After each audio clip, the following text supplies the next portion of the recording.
Orasyon sa taladro, ano ba yung gagamitin natin na orasyon para sa ating mga taladro? Katanungan ni Kuya, no?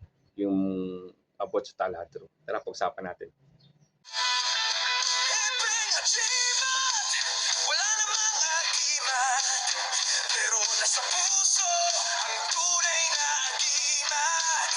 Isigaw mo bro, ang lakas ng loob. Kahit walang agiman, laban tayo.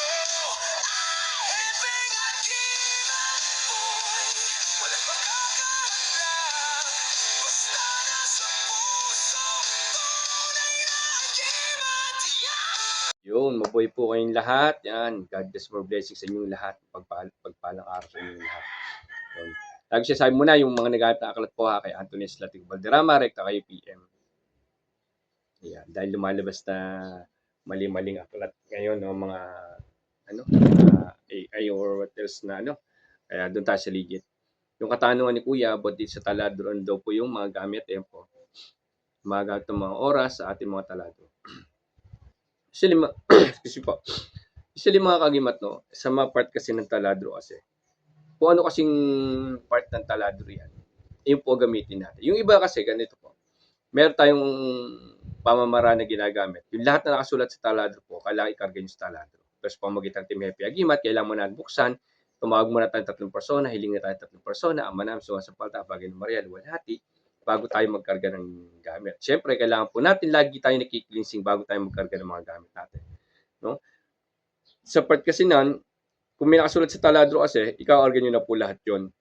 Yun po talaga ang hinakarga dyan. Ngayon po, kung kaya naman hindi nyo na mabasa, sinasuggest ko talaga na hike doon o kaya kuram na lang, idagdag nila lang, idasal nyo lang sa kanya. 9 na beses. Ngayon po, sa part kasi ng iba, na sample at talado ni Atarda, meron silang susing ginagamit. Yung susi po, kinakarga na lang nila. Pero usually kasi pag nabuhay na kasi na konsagra ng taladro, buhay na kasi yan kasi yun yung aura na talaga yun eh.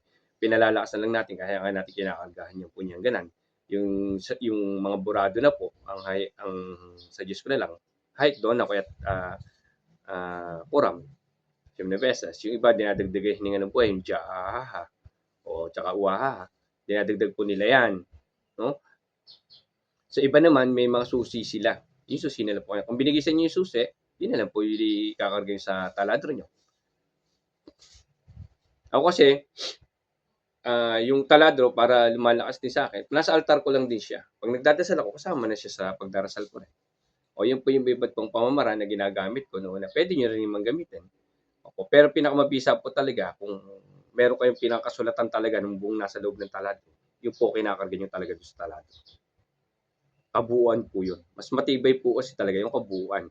Pero yung iba po, kung agad kayo sa araw na, skip lang po. Yung iba po, baka may madadagdag yung iba na pamamaraan is comment down na po. Usually, ilang beses na rin tayo nakapagpa-testing din ng taladro. No? Yung bago lang tayo nag-aaral sa mundo hospital, nakapagpapasa na tayo.